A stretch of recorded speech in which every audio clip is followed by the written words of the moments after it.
Fala pessoal, tudo bem com vocês? Satisfação aqui, Fernando Castoldi novamente em mais um episódio do nosso podcast, Nobrecast. E hoje iremos falar sobre um assunto de extrema importância, cenário, mercado, leite e carne. E hoje, para a gente falar sobre esse assunto, iremos falar aqui com Murilo, hoje gerente-geral da Nobre. Então iremos trazer assuntos aí de extrema importância nesse mercado e vamos decorrer aí uma prosa sobre esse cenário do mercado, né, Murilo? O que esse mercado está nos dizendo? Eu acho que é algo que nós estamos antenados aí sempre, né, com relação a tudo que acontece e de extrema importância de comentar aqui em mais um episódio. Então, para você que está chegando hoje no canal, passe a nos seguir então em todas as plataformas, Spotify, Instagram, e nós sempre estamos trazendo assuntos de extrema importância, relevante para você que tem esse envolvimento com o agronegócio. Fica o convite para nos acompanhar. E aí, Murilo, como é que você tá? Fala, Fernando, tudo jóia? Tudo legal aí, o pessoal que está nos acompanhando aí. Uma satisfação estar aqui novamente. Então, contribuindo um pouco aí com esse informativo do leite, da carne, que a gente vem acompanhando esse cenário ao longo do ano aí. E esse primeiro semestre foi de muita surpresa em todas as atividades, né? Exato. Tanto no leite como na carne aí, então a gente vem trabalhando isso semanalmente, né? Divulgando isso para os nossos clientes, ouvintes da rádio, a gente vem participando e trazendo essas informações. E foi interessante a gente abordar esse tema, porque é um tema muito discutido. E essa questão do leite, o pessoal às vezes fica meio ressabiado, digamos assim, né? Por conta do cenário como estava esse último ano, foi um ano de muita queda no leite, né? A gente comparando a 2025, e foi 9 meses só de queda no leite até o início dessa retomada do mercado, né? Então é um assunto bem polêmico e como a gente vem abordando o produtor de leite, né? Ele não pode ser só produtor de leite, né? Ele tem que ser um gestor da área, né? Com certeza. Então, buscando essa eficiência na sua produção, então desde da base, né, que é a parte de bezerros, toda a transição, desde vaca seca, pré-parto até a parte de lactação ali. Então é um cenário a se discutir muito, né? Falando em algo que a gente já monitora, né, Murilo? É um termômetro para nós, né, do mercado de uma forma geral e de posicionamento de produtos, de marca. Então, para nós, eu digo sempre, a gente está sempre atualizado nesse mercado. E, claro, ele não traz uma garantia de como que vai estar daqui um mês, né? Eu acho que essa é a maior discussão dentro desse mercado. Então, essa certa incerteza aí, né, vamos dizer assim, ela é algo que... E aí, o produtor, o que ele vai fazer? Então, a gente tem trazido bastante, em toda semana, na verdade, praticamente, na segunda-feira, no nosso momento que temos na rádio aí, relacionado porque eu falo, é atualizado isso, né? Exatamente. E geralmente isso, a gente já dá uma buscada no mercado de como tá, de como que são as expectativas e traz para aquela semana, na outra semana Sim. já talvez um cenário um pouco diferente, mas essa atualização. Então, acho que hoje nós vamos falar sobre, né? Eu acho que é interessante a gente começar ali pensando em janeiro, né? Você lembra janeiro? O que a gente discutia no leite, como que tava, produtos... Cenário crítico. Né? Crítico, todo mundo preocupado. Eu lembro o leite caindo 10, 15 centavos, o pessoal, todo mundo, muitos produtores buscando até abandono da atividade, né? Isso que eu ia falar. Então, é um cenário deprimente, assim, e preocupante, né? Por conta que nem a gente vem comentando, assim, que se cada um fizesse sua parte, né, no consumo de leite, pois é uma matéria-prima de extrema importância na alimentação, né? Então, uma fonte de cálcio muito boa. E foi muito ocasional, assim, que nem a gente tem comentado, né, a relação do dólar, né? Então, às vezes o pessoal pensa, nossa, o dólar interfere diretamente no leite. Não necessariamente no leite, mas facilita muito a importação do leite externo, né? Então, ele acaba barateando os produtos que estão ao nosso redor, né? Seja na América Latina, aqui mais próximo. Então, é um cenário, assim, que é desafiador.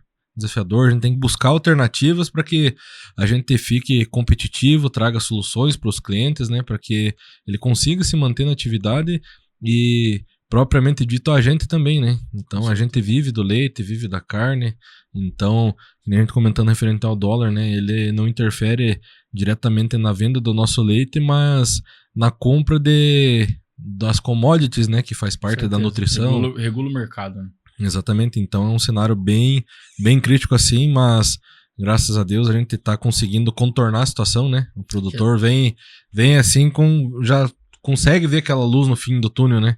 Hoje em maio eu vejo um gráfico subindo, né? Um gráfico aí nessa crescente. Eu lembro muito que também a gente comentava, né? Eu lembro de janeiro ali, trazendo esse cenário mais anterior aí, antigo, né? Eu lembro que a gente comentava que não era expectativa do mercado naquela época ter uma queda.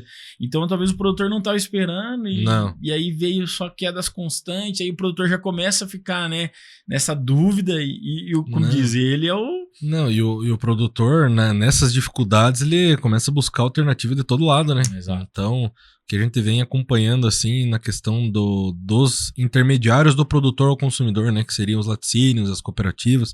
Então, praticamente virou uma briga de facão, né? Exato. Então, um querendo pagar mais pro outro e daí o cooperado, digamos, começa a ver o mercado movimentando. Externo, exatamente, o leite spot e tudo mais subindo repentinamente, e acaba que, queira ou não, o produtor trabalha via as cooperativas, tem o pool, ele tem uma crescente mais moderada, né? Então, tanto na crescente como a decrescente, né?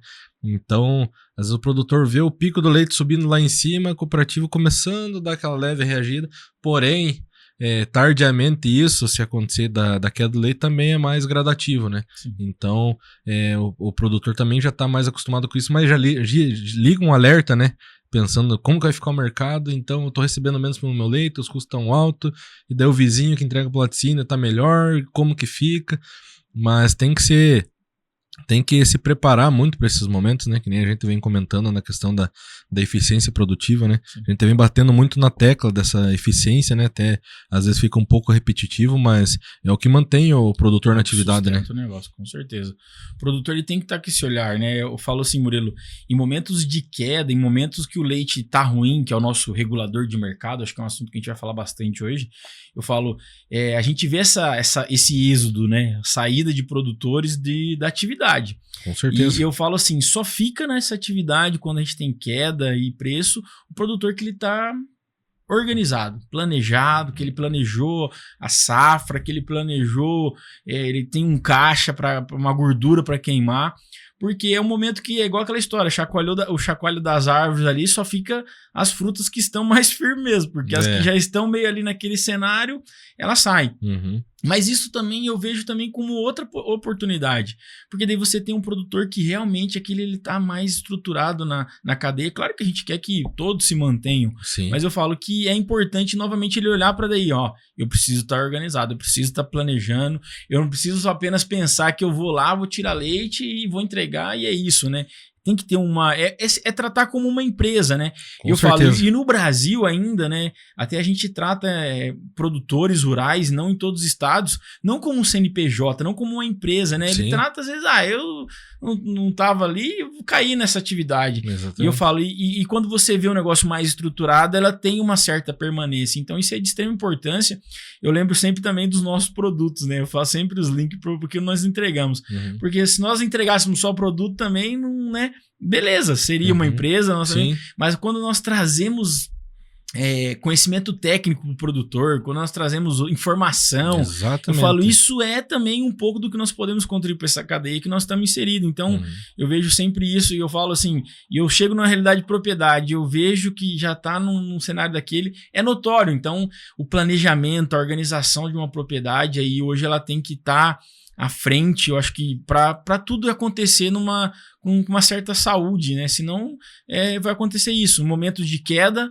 Peraí, eu vou sair dessa atividade, eu vou ver para uma que está dando uma oportunidade melhor, uma que está dando mais a certa rentabilidade que ele está pensando. Com certeza. Mas eu falo, eu lembro sempre Murilo, quando eu tinha minha família envolvida no leite, né? Minha família, a gente falava em momentos atrás, quando que eu tenho envolvimento do leite, eu falo acho que desde criança mesmo, e eu falo, e o leite é uma atividade que, se organizada, o produtor consegue ter um resultado incrível, sabe? Barbaridade. Mesmo até na queda, né? Porque a gente está acostumado que, eu tenho 37 anos, eu sempre escutei novinho. Eu sempre escutei que o leite tem momentos de queda, depois recuperação. É sazonal, né? O leite é sazonal. Mas se o produtor está organizado, eu lembro muito da minha família, voltando a esse assunto, de que ele consegue ter uma remuneração boa na cadeia. Ele consegue ter uma vida boa, ele consegue tirar bons frutos dali. Então, eu lembro muito disso. Então, é organização, cara. É o planejamento, é tratar como uma empresa. Eu falo que, né? Eu falava assim, eu lembro que produtor rural em São Paulo, né, uma realidade um pouco mais distante para nós, assim, em região, mas o produtor é tratado como CNPJ. Talvez ainda nem tanto quanto planejamento, mas eu falo que é uma realidade para o Paraná. Eu acho que isso seria de extrema importância, porque daí o produtor ele ia parar de olhar talvez só como uma atividade e ter uma estratégia um pouco mais, sabe, para avançar. E o leite, ele é uma atividade que é muito antiga, né? Então, se analisar grandes produtores hoje, produtores de soja, de grãos, cereais no geral, muitos deles começaram da atividade do leite, né? Porque se analisar o leite, pensando em tamanho de atividade, o leite é o que mais remunera por hectare. Sim. Então, dentro de uma propriedade de 2, 3 hectares, às vezes tem uma receita ali que um produtor de grãos vai ter em 100 hectares. Então, é uma atividade que tem que ser muito valorizada por conta da produção por área, né? Então, é uma atividade que pode te beneficiar nesse formato e muitos produtores começaram dali, né? A gente tem grandes exemplos na cidade mesmo, na nossa região, de produtores que começaram com 2, 3 vacas. Esses dias estava conversando com meu pai mesmo, ele comentando de um dos maiores produtores do Brasil, que ele estava conversando, que começou com 14 vacas. Hoje trabalha com mais de 2, 3 mil vacas em ordenha. Modelo extensivo ainda. Exatamente, antigo, então, e isso fechada. A gente está falando de produtor de menos de 50 anos na atividade. Então, é uma atividade que proporciona muito crescimento e o que acaba limitando os produtores, assim, nesse formato, realmente é o tamanho da área, né?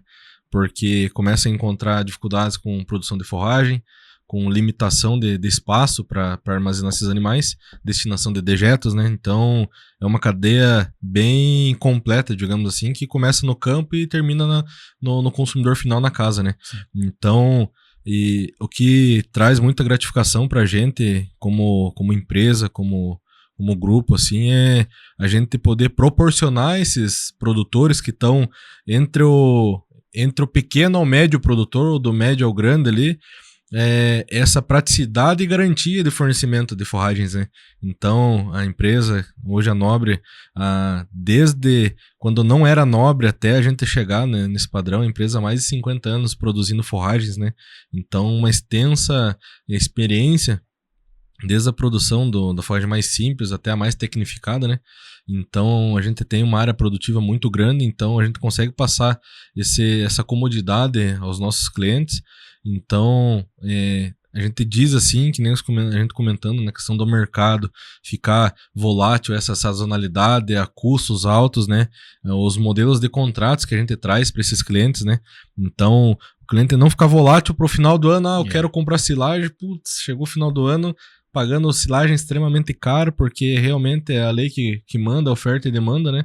Então, chegando a uma necessidade de buscar um alimento caro na sazonalidade, né? Então, esse formato a gente tem buscado trazer essa garantia ao produtor e a gente não se comprometer com produtores que a gente não consegue cumprir, né? Então, isso nos traz muito, muito conforto também, com clareza, para que a gente consiga honrar os compromissos, né? Exato. Então, a gente não chegar à falta, né? Exato. Então, a gente proporciona aos clientes essa possibilidade de crescimento, né? A gente tem exemplos de propriedades ali de 3, 4 hectares ali produzindo 100, 200 vacas no leite, utilizando as nossas formações, né? As nossas soluções Nobre, né? E como a gente estava comentando hoje, com grande satisfação que a gente consegue contribuir para a cadeia leiteira, né? Então, hoje a gente está com mais de 150 mil litros diários produzidos com produtos da Nobre, né? Sim. Então, isso no mês dá quase 5 milhões de litros de leite, né? Então, se pensar isso, uma cadeia desse tamanho, que a gente contribui de certa forma para agregar nessas propriedades, né? Entregando solução, entregando matéria-prima, produtos de extrema técnica, né? Então, ajudando ele não ficar volátil no mercado, isso que você falou é de muita importância. Porque o produtor ele quer ter essa tranquilidade, né, Murilo? Ainda mais quando o cenário tá bom, que o preço do leite tá nessa alta agora, que é o que a gente tá vendo no mercado, Beleza, mas quando o mercado está em queda, né, que está ali o produtor ajustando as coisas ali, e aí ele fica refém do mercado. E isso que você falou acho que é o que a gente vê na realidade, nas propriedades, né? E aí o produtor ele tem a necessidade de comprar um produto, falta daí porque coincidentemente pega em épocas oportunas, em estações que não se tem, e aí ele vai fazer o que com os animais? Tem que dar comida, então ele tem que ter essa oportunidade. O mais importante, assim, que por trás de uma marca, de uma empresa do porte da Nobre, tem um CPF, né? Exato. Um CPF que já foi produtor, é produtor ainda hoje, conhece as dificuldades, conhece todos os pontos ali a se valorizar, a ser parceiro, né? Tanto que é o nosso slogan, né? Parceria que dá resultado, né? A gente busca ser parceiro realmente dos produtores para que a gente consiga entregar uma eficiência, um custo-benefício muito atrativo, para que realmente não seja oportuno, como você estava comentando, que muitas empresas estão no mercado, mas no momento, às vezes, de dar uma corda ali para puxar o produtor do fundo do poço, às vezes acaba empurrando ainda mais para dentro, né? Só pensando na rentabilidade ou na busca de receita para dentro de casa, né? Então, com grande satisfação, comentando novamente que a gente participar de uma empresa que tem essa índole, né? Índole parceira, para que se perpetue por diversas gerações, né? Esses produtores que estão na atividade consigam repassar isso para os seus filhos, para os seus netos, e a gente fica muito contente quando a gente vê a sucessão familiar, né? Produtores que estão há tantos anos na produção e vêm vindo as novas gerações, vão assumindo, né? Porque vão ficando nas suas propriedades. Exatamente, porque é tão triste quando você vê uma propriedade indo pro buraco, né? Às vezes sucessão não acontecendo, os filhos indo para a cidade, buscando outras alternativas, porque aquela atividade já não está tão rentável, né? E essa sucessão familiar é muito importante para manter a atividade acesa, né? A família, a história da família, né? E se perpetuar no negócio, né? E nós, né? Nós dependemos desse mercado. Com toda certeza. Né? Eu vejo que tem gente que está inserida às vezes e não aposta no mercado e não é o incentivador do mercado, né? Então, até eu lembro que você sempre falava assim, já bebeu sua caneca de leite hoje? Eu sou incentivador de todo sentido do mercado. Eu sou aquele que não é só vir com palavras positivas para o produtor, é realmente, não, né, eu posso contribuir, o que eu posso trazer. Então, novamente eu volto naquela ideia de que a gente traz sempre uma ideia do mercado atual para trazer para o produtor. A gente sabe que hoje ele tem facilidade em algumas informações, mas ele também fica meio ressabiado, assim, será que essa informação é uma informação direta e reta? É só oportunidade, alguém querendo vender? Mas por isso que eu digo, a parceria que dá resultado é isso. Quando ele entende como parceiro, nós ali, o negócio acontece. Flui, porque né? ele fala assim, não, esse cara aqui não é só aquele que quer vender uma vez e deixar para lá. A gente tem esse objetivo, né, de falar, a nossa venda é uma venda com ser constante e de resolver os problemas do produtor. Porque se não resolve, Murilo, eu digo, a gente falando do mercado leite, mas é para tua vida. Se você comprar algo que não te resolve nada, você vai ter o objetivo de comprar de novo? Sim. Não. Então... Até que nem você comentando da parte comercial da venda, assim, às vezes uma análise que nem todas as pessoas fazem, né? Mas o mundo gira em torno do comércio, né? Então, a pessoa fala assim, eu trabalho com venda, esse cara é vendedor. Você trabalha com o quê? De certa forma, as pessoas vendem alguma coisa para se manter. Seja mão de obra, seja o produto final, que às vezes o produtor pensa, eu sou produtor de leite. Mas você vende teu leite. Teu leite você vende para uma cooperativa, para um laticínio, para algum lugar você vai destinar essa produção. E a remuneração tua é através de uma venda. Então, é uma cadeia que começa desde a mão de obra primária de uma propriedade, de uma empresa. Então, a venda é algo comum, assim. Então, todo mundo sabendo ser um vendedor e construir o seu caminho dentro do comércio ali, sabe que cada passo, cada evolução ali tá dependendo de uma venda, né? Porque, que nem eu falo assim, que os colaboradores, todos que estão envolvidos nessas atividades e que trabalham por si em qualquer ramo, se souber tratar a sua mão de obra, o trabalho que exerce como um empresário, como um vendedor da sua atividade ali, é diferente a atuação, porque você acaba valorizando o teu produto, né? E sabendo o momento que você pode trabalhar com uma margem um pouco menor, às vezes um momento oportuno, que às vezes você consegue ter uma rentabilidade melhor. Então, a venda, ela é uma das profissões mais antigas que existe, né? Que começou com o escambo, né? A troca de um produto pelo outro e foi evoluindo. Aula de história antiga lá, hein? Aquelas aulas chatas lá. Hoje, com a cabeça que a gente tem hoje, se tivesse aproveitado muito mais alguns ensinamentos que a gente teve na infância, no estudo, né? Na questão de formação, eu digo assim que no tempo que eu tava no colégio agrícola, né? Às vezes a gente estudava buscando tirar nota, né? Mas não pensando no conhecimento que você tá absorvendo, hoje né? lembra de coisas Rapaz passadas. do céu, tem muitos dizer assim que a gente acaba comentando que hoje em dia, assim, que são coisas simples que numa conversa do dia a dia alguém te fala, mas se leva pra vida, né? Então, são muitas coisas assim que, às vezes, com a cabeça que a gente tem hoje, o desempenho que a gente teve ao longo da profissão, se fosse anteriormente, né, a gente teria outro posicionamento, às vezes buscava se aperfeiçoar mais, né? Então, mas é uma das profissões mais gratificante de se trabalhar, né? Porque você é remunerado pelo teu desempenho, né? Sim, então, movimento, né? Geral. Mas me diga uma coisa, tava lembrando aqui, que você tá com como tá a tua expectativa para essa alta do leite, né? A gente, essa semana, acho que eu vou replicar a pergunta que eu ouvi até de um produtor. A gente sabe que em alguns momentos agora entra o inverno, as vacas teoricamente produzem mais, o pessoal fala muito ali que agora baixa o preço do leite, né? Então a gente pegou a alta em um mês. O que você tá, como tá a tua expectativa, o que tá a tua visão para esse momento do leite, que eu vejo assim, né, já te dando um spoiler do que eu acho que vai continuar em alta por conta de algumas questões de mercado mesmo, pensando no nível...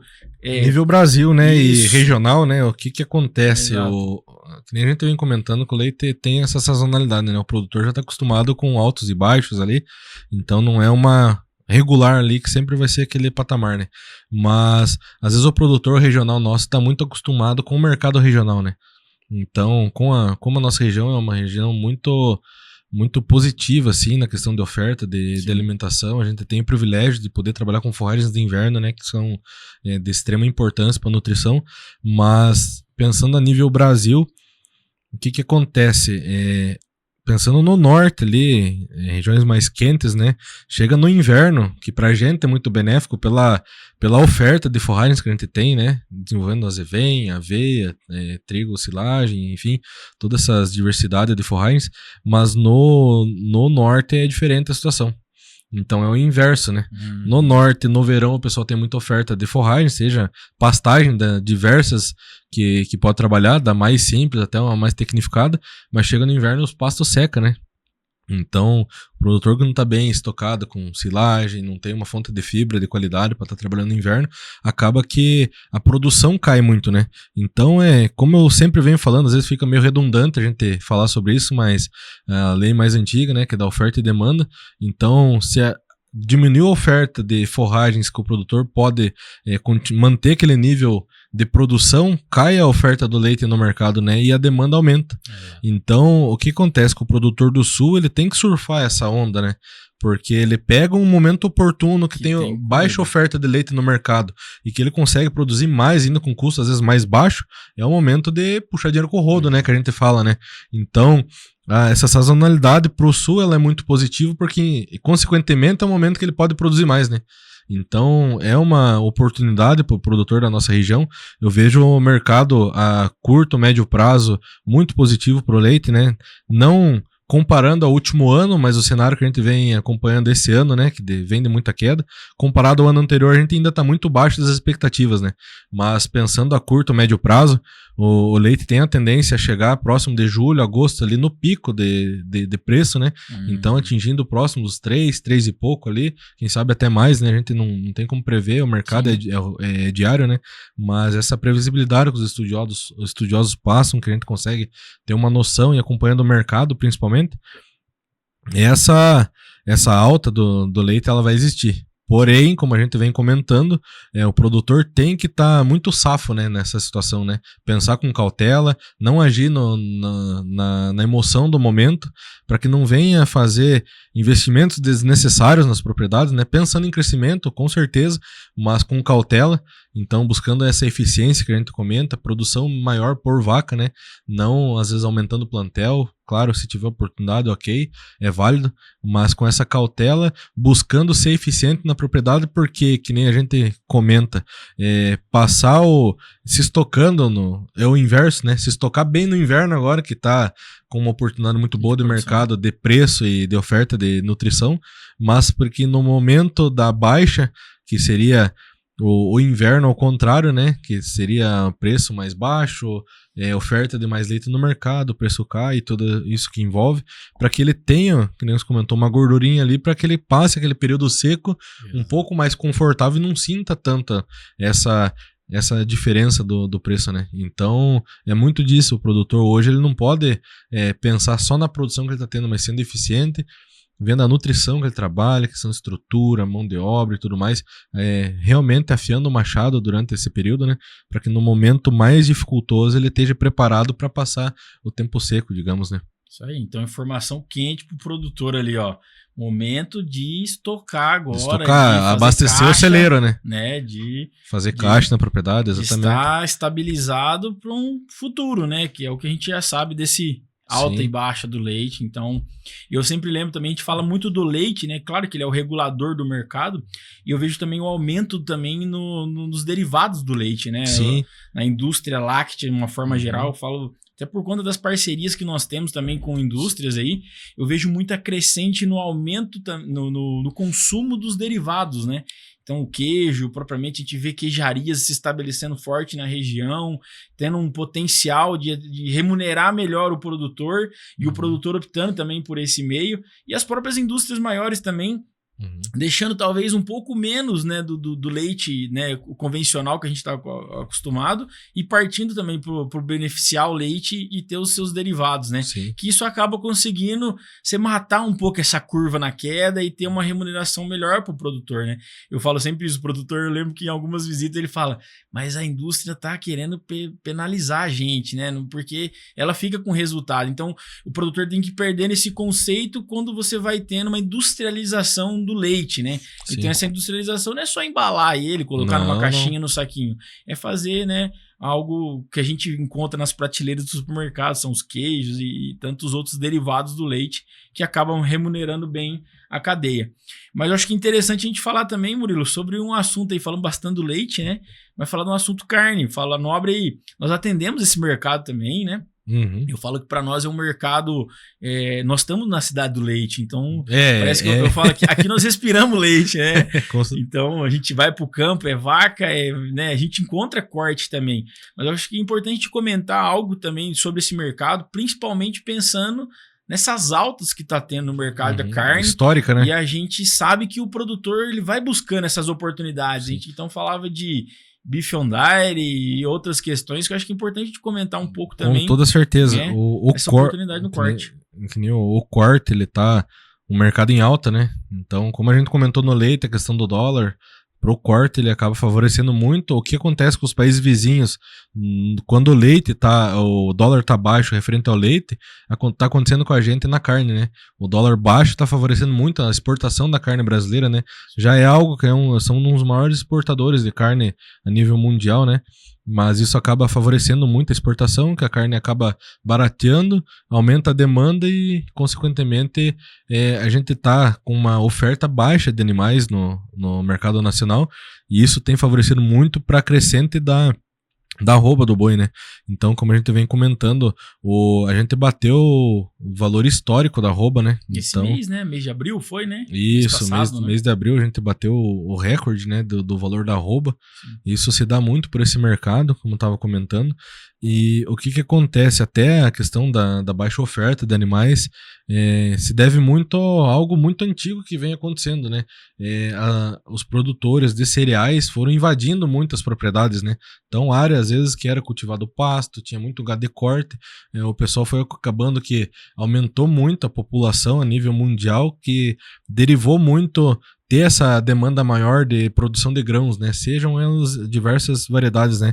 Mas o que acontece foi meio que empurrando o produtor do corte pro canto ali, pegando as áreas, ele virando a área de produtor de soja, de feijão, enfim, todas essas áreas ali acabou espremendo o produtor do gado de corte, né?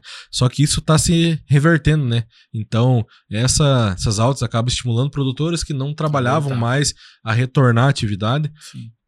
Mas, como toda atividade, como o leite, a gente vem comentando, o produtor ainda tem que ter cautela, porque o que acontece muito na produção de grãos, seja ela, a gente vê isso muito na batata, no feijão, que os produtores, tem muito produtor aventureiro, né? Que vê a alta, não, vou plantar feijão esse ano. Daí aumenta a oferta no mercado e cai preço. Exato. E aquele produtor que sempre está na atividade, tendo que ele vai ganhar muito bem, tendo que vai ganhar menos, mas na média ele está com uma rentabilidade muito boa, né? Então a gente diz isso pensando muito no corte, né? Agora todo mundo quer confinar. Sim. Confinar, só que o bezerro está muito caro. Yeah. Então a oferta tem alguns pontos aí, mas acaba inviabilizando a atividade, né? E a gente tem que tentar pensar nas atividades a longo prazo, né? Não fincar de ponta cabeça ali, vou começar a mexer, mas daqui a pouco, vamos supor, aumenta muito a oferta de gado no mercado, cai a demanda, né? Então, é algo a se estudar. A gente vê que o mercado é um mercado muito promissor, né? Mas ele tá muito no volume, né? Então, o que a gente analisa referente a isso, que o produtor de corte que tá no confinamento, eu comparo muito isso assim com a questão da soja, sabe? Que a gente comentou que o leite é uma das atividades que mais remunera por hectare, né? Pensando no corte e na soja seria muito semelhante, né? Porque o produtor de corte que ele tem 15, 50 animais confinado, ele praticamente não ganha para comer, né? Então, o produtor de soja que trabalha com 20, 30 hectares é a mesma coisa. Então, é no volume, né? O produtor que confia na boi vai trabalhar com 100, 200, 500 cabeças, 1000. Então, o volume, ele ganha uma margem menor, mas o ciclo é mais rápido, né? Sim. A gente tem histórico de produtores de gado de corte que, se você trabalhar com um boi em sistema extensivo, o animal no pasto, 2 anos para você entregar um boi, você teve uma rentabilidade de R$2.000 por cabeça. Um produtor que trabalhou no confinamento, durante 1 ano, ele fez 3 ciclos de corte. Uhum. Ele ganhou em torno de R$500, R$600 por cabeça. Em 1 ano, ele ganhou praticamente mais do que a metade do que o outro ganhou por ano. Sim. Então, o ciclo é muito rápido. Então, às vezes o pessoal pensa, mas eu vou confinar meus boi, o custo da dieta fica muito caro, é manejo, é mão de obra e tudo mais. Mas pensando a longo prazo, o giro é muito rápido. A gente fala aí de produtores com 60, 90 dias abatendo animais. Então o ciclo é curto, o dinheiro entra mais rápido, faz nova compra de boi, engorda de novo. No ano, às vezes tira 2, 3 safras de boi de corte, né? Então é uma atividade a se estudar, o pessoal fazer muita gestão, como a gente vem comentando, buscando essa eficiência, o GMD, né? Que é o ganho de médio diário de peso do animal, né? Então é uma atividade como todas as outras que tem que ter a cautela, tem que ter a gerência, né? Para que você consiga se perpetuar e buscar crescimento e permanência no negócio, né?